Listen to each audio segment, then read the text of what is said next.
Not all ensemble vocals in epic are the same. When mortal characters have background vocals in epic, those vocals come from actual characters who are present in that situation. For example, in Song 10, Storm, when Odysseus says, "Storm," and then we hear those added vocals come from the soldiers in Odysseus' fleet. Here's another example. In Song 11, Luck Runs Out, the vocals that are backing up Eurylochus come from the actual crewmates on that ship. The gods, however, do not have to follow this rule. They're gods, they can do whatever they want. To be specific, the background vocals in god music does not have to come from actual sources, actual characters who are present in the moment. For example, these background vocals in Not Sorry for Loving You.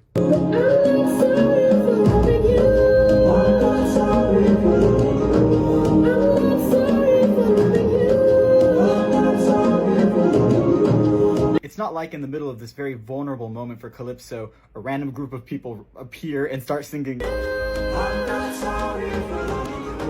I'm not sorry for loving you. I'm not sorry for loving you." Instead, those background vocals are simply part of Calypso's music because she's a goddess and she can do that. They serve as a sort of extension of her thoughts and feelings. Here's another example in My Goodbye.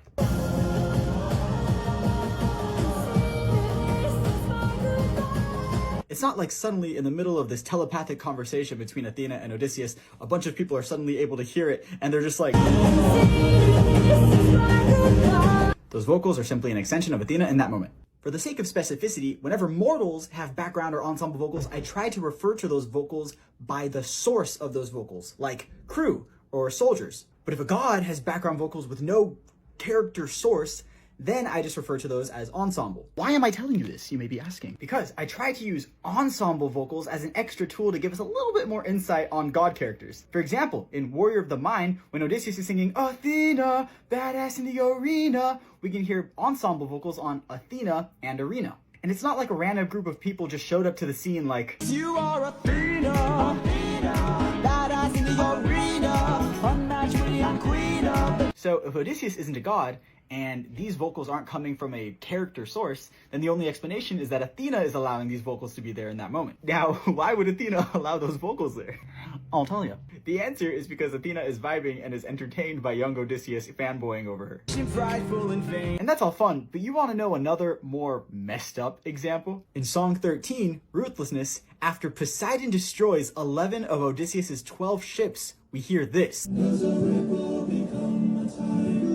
43 left under your command. Does a man become a master? And to be clear, that's not coming from the soldiers. They're in shock. They're not suddenly like, "My comrades just perished to a god.